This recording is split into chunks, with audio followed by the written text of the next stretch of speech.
नमस्कार श्रद्धा और सम्मान निवेदन करुच्ची मु शरद आचार्य आपण मैंने देखुंत वीरकलिंग चैनल रे भारतीय दर्शन भारतीय संस्कृति आधारित कार्यक्रम। स्वामी रामदास जी घर को घर बुली गृह को गृह बुली भिक्षावृत्ति अवलंबन करुले एवं जो भिक्षा मिलूला से खाद्य प्रस्तुत कर सन्यासी मान भितर जो लोभ न थाए आसक्ति न थाए मोह न थाए तेणु धन संचित करवा बहुत ख्याति अर्जन करवा ए सबरु ऊर्ध्वरे थांती जो माने वास्तव में सन्यासी। स्वामी रामदास जी यही भिक्षावृत्ति अवलंबन करने भितर गोटे घरे जाकि पहुंचुंट घरर जो दुआर दांड दुआर बोली आम जहाँ कहे से ठिया होती एवं पाटी करी डाकी रामदास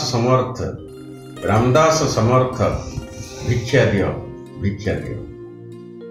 किसी समय पर से घर भीतर जड़े महिला आसी से देखिले जे सन्यासी जने भिक्षा मागुचंती। महिला जनक आध्यात्मवादी थिले, धर्म रे विश्वास करुथिले, दान पुण्य प्रति तांकर अनुरक्ति थिला एवं जो दान करिबा पुण्य अर्जन करिबा विशेष भाव तांक भितरे आत्मा परमात्मा जीवात्मा ये सबू भितरे गोटे महिलांकर जो जे गृह कर्त्री आसीथिले तांकर ताकु नहीं भारी जिज्ञासा थिला। जेतेबेले से देखिले जे जने सन्यासी भिक्षा मागुचंती से घर को जाइचंती एवं घरु भिक्षा आनिकरी सन्यासी की देइचंती। किंतु भिक्षा देला परे से सन्यासी की कहउचंती स्वामी रामदास जी को कहउचंती जे आपण मते किछि उपदेश दियंतु। स्वामी रामदास कहउचंती मु उपदेश देबी किंतु आजि नुहे काली देबी। ता पर दिन पुणी स्वामी रामदास जी जाकि पहुंची एवं से कथा डाकी बड़पाटी रे रघुवीर समर्थ से महिला जनक आसी जेहेतु गत काली ठारू से जानी जे स्वामी जी आज पुणी मो दुआर को आसबे भिक्षावृत्ति अवलंबन करने तेणु से कौन करथिले साधारणतः आम जमी भिक्षा दौचे किछि चाउल दौचे किछि टंका दौचे जदि किछि फल आम घरे अच्छी तेज आम दौचे साधारणतः आम भिक्षा दे जेहेतु स्वामी आसबे रामदास जी आसबे तेणु से महिला कौन करथिले गोटे खीरी प्रस्तुत करथिले अति भल चाउल रे विभिन्न प्रकार जमती किसमिस काजू आम जोटा को कहूचे क्षीर पकईथिले बहुत बढ़िया महमह बासुला से खीरी एवं गोटे जगार पात्र रे खीरी नहीं जाइचंती स्वामी रामदास जी को दबाई। रामदास देखिले एवं से पात्रटी जितेबाला बढ़ई रामदास कहते ना मु तुमर पात्र ग्रहण करी अतएव यही जो कमंडलू मु धरी से कमंडलू भितर तुम्हें जो खीरी की प्रस्तुत करिच ताकू पकई दे दियो। महिला जनक जितेबाला खीरी कमंडलू रे ढालिबा को जाइचंती से देखिले से कमंडलू भितर अति मैला अछि मैला हिची से कमंडलू कला पड़ी जाइची रिबी हेकरी अछि सते जेमिति कमंडलू रे पानी रहिकिरी से भितरटा गोटे शिउली हेई जाइची अति अपरिष्कार कमंडलूर भितरटा थिला। महिला जनक भाविले एमिति रे तुम खाद्य दे परिबे नाही इति मैला अछि तेणु से स्वामी जी को कहते स्वामी जी आपण मते कमंडलू के दियंती मु सफा करिकिरी ता भितर ए जो खीर की प्रस्तुत करिछि ताहा आपन देबे।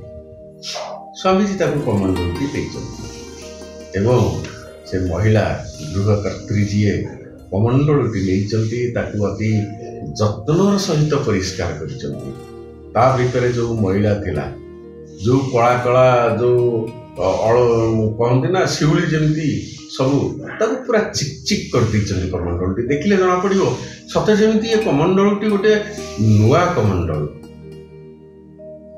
ତ ତାକୁ ଆଣିଛନ୍ତି, ଆଣିକିରି ତା ଭିତରେ କ୍ଷୀରିକୁ ରଖିଛନ୍ତି। ସେଇଠି ସ୍ୱାମୀ ରାମଦାସ ଜୀ କହୁଛନ୍ତି ଯେ ଗତକାଲି ମୁଁ ତମକୁ କହିଥିଲି ଆଜି କିଛି କହିନି ବୋଲି, ଏବଂ ବର୍ତ୍ତମାନ ମୁଁ ତମକୁ ସେଇ କଥାଟି କହୁଛି। ଇଏ କମଣ୍ଡଳଟି ମଇଳା ହେଇଥିଲା, ଅତଏବ ତମେ ତାକୁ ସଫା କରିଦେଲ, ତାକୁ ଚିକ୍ ଚିକ୍ କରିଦେଲ। ଲାଗୁଛି ଯେମିତି କମଣ୍ଡଳଟି ମୋର ଏକଦମ ନୂଆ ହେଇଛି। ଠିକ ସେମିତି ଆମ ମନ ଭିତରେ ଯୋଉ ମଇଳା ଅଛି, ଖରାପ ସଂସ୍କାର ଅଛି, ଇଏ ସବୁକୁ ଆମକୁ ସଫା କରିଦେବାର ଆବଶ୍ୟକତା ଅଛି।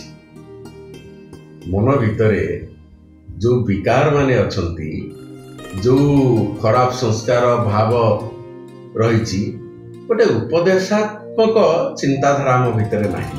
କାହିଁକି ନାହିଁ? ଇଏ କୁସଂସ୍କାର ମାନେ ତାକୁ ଘେରିକିରି ରହିଛନ୍ତି ଗୋଟେ ମଇଳା ଆକାରରେ ଇଏ ମନକୁ। ତେଣୁ ଯେତେବେଳେ ଆମେ ଆମର ମନକୁ ସଂସ୍କାର ସଫା କରିଦେବା, ଇଏ ଦୂର କରିଦେବା ସବୁ ବିକାର ମାନଙ୍କୁ, କୁସଂସ୍କାରକୁ, ସେତିକି ବେଳେ ଆମର ମନ ମଧ୍ୟ ପବିତ୍ର ହେଇଯିବ। ଏବଂ ଯେତେବେଳେ ଆମେ କୁସଂସ୍କାରକୁ ତ୍ୟାଗ କରିପାରିବା, ସେତେବେଳେ ଆମେ ସୁଖ ଆଉ ଆନନ୍ଦ ପାଇପାରିବା। ଯେମିତି ଇଏ କମଣ୍ଡଳରେ ତୁମର ଖାଦ୍ୟ ଯେତେବେଳେ ଦେଇଛ, ତାହା ମୋତେ ଆହ୍ଲାଦିତ କରିଛି। କାହିଁକି? ଏ କମଣ୍ଡଳଟି ପରିଷ୍କାର ହେଇଯାଇଛି। ଅତଏବ ମନକୁ ଆମକୁ ପରିଷ୍କାର କରିବାକୁ ପଡ଼ିବ। ମନକୁ ଆମେ କେମିତି ପରିଷ୍କାର କରିବା? ଆମ ଭିତରେ ତ ଅନେକ ବିକାର ଅଛନ୍ତି। କାମ, କ୍ରୋଧ, ଲୋଭ, ମୋହ, ଇଏ ସବୁ ହଉଛନ୍ତି ଗୋଟିଏ ଗୋଟିଏ ଅପରିଷ୍କାର କରୁଥିବା ତତ୍ତ୍ୱ। ଇଏ ତତ୍ତ୍ୱକୁ ଆମକୁ ସଫା କରିବାକୁ ପଡ଼ିବ। ଯେମିତି ଗୋସ୍ୱାମୀ ତୁଳସୀଦାସ କହିଥିଲେ, କାମ, କ୍ରୋଧ, ଲୋଭ, ମୋହ ଜବଲେ ମନ ମେ ଖାନ, ତବଲକ ପଣ୍ଡିତ ମୁରଖ ତୁଳସୀ ଏକ ସମାନ। ଇଏ କାମ, କ୍ରୋଧ, ଲୋଭ, ମୋହ ବିକାର ଯଦି ଜଣେ ଜ୍ଞାନୀ ଲୋକ ପାଖରେ ବି ଥାଏ, ତାହେଲେ ସେ ମୂର୍ଖ ଭାବରେ ପରିଗଣିତ ହୁଏ। ଦେଖନ୍ତୁ, ଇଏ କମଣ୍ଡଳଟି ପିତ୍ତଳରେ ତିଆରି ହେଇଥିଲା। ଯୋଉ ଧାତୁ ପିତ୍ତଳ, ତାହା ତ ଏତେ ଶସ୍ତା ଧାତୁ ନୁହଁ। ପିତ୍ତଳରେ ତିଆରି ହେଇଥିଲା। ବା କମଣ୍ଡଳଟି ସୁନାରେ ତିଆରି ହଉ ବା ରୂପାରେ ତିଆରି ହଉ, ଯେତେବେଳେ ସେଇଥିରେ ମଇଳାର ଆସ୍ତରଣ ଜମିଯାଏ, ସେତେବେଳେ ଆମେ ତାକୁ ମଇଳା ବୋଲି କହୁ। ସାଧାରଣତଃ ରସରେ ଗୋଟିଏ ଢାଳ ତିଆରି ହେଇଛି, ତାହା ପରିଷ୍କାର ଅଛି, ତାହା ହେଉଛି ଗ୍ରହଣଯୋଗ୍ୟ। ଗୋଟେ ସୁନାର ପାତ୍ର ଯାହା ଅପରିଷ୍କାର ଅଛି, ତାହା କେବେ ହେଲେ ଗ୍ରହଣ ପାତ୍ର ହେଇପାରିବ ନାହିଁ। ଠିକ ମନଟି ସେପରି। ମନ କେବେ ହେଲେ ବୁଝେ ନାହିଁ ଇଏ ଧନୀ, ଇଏ ଜ୍ଞାନୀ, ଇଏ ମାନି, ଇଏ ଉଚ୍ଚ ଶିକ୍ଷିତ, ସିଏ ମହାନ, ତାଙ୍କର ଯୋଉ ଅନେକ ଭଲ ଜ୍ଞାନ ବି ରହିଛି, ଏସବୁ କିଛି ମାନେ ନଥାଏ। ମାନେ ଥାଏ କ'ଣ?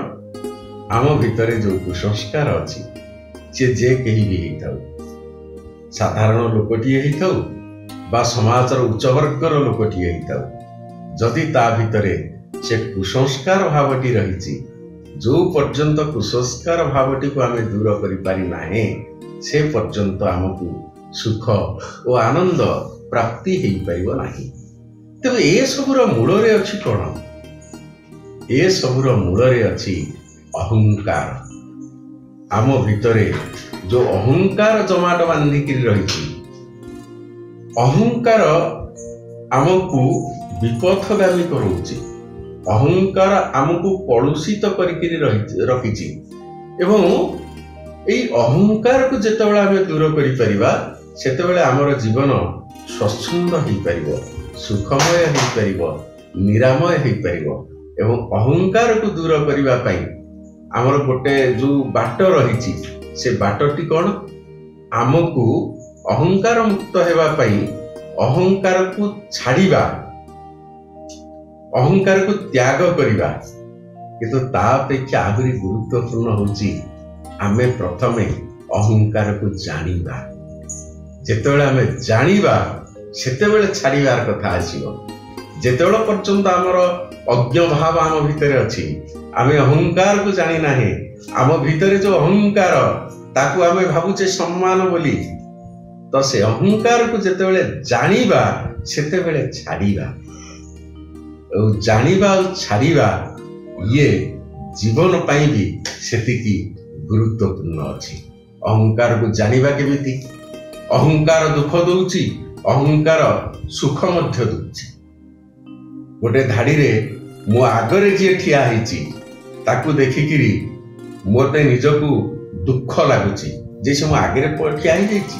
ମୋ ପଛରେ ଯିଏ ଠିଆ ହେଇଛି ତାକୁ ଦେଖିକିରି ମୁଁ ଖୁସି ହେଉଛି। ସୁଧୀବୃନ୍ଦ, ଅହଙ୍କାରକୁ ଜାଣିବାର ଇଏ ହେଉଛି ଗୋଟେ ସରଳ ଏବଂ ସହଜ ଉପାୟ। ଯଦି ଆମେ ଅହଙ୍କାରକୁ ତ୍ୟାଗ କରିପାରିବା, ଅହଙ୍କାର ହେଉଛି ଏକ ପୌରୁଷ, ତାହେଲେ ଆମର ଜୀବନ ସୁଖମୟ ହେଇପାରିବ, ସମୃଦ୍ଧି ହେଇପାରିବ। ଆସନ୍ତୁ ଅହଙ୍କାରକୁ ଜାଣିବା, ତାପରେ ତାକୁ ଛାଡ଼ିବା।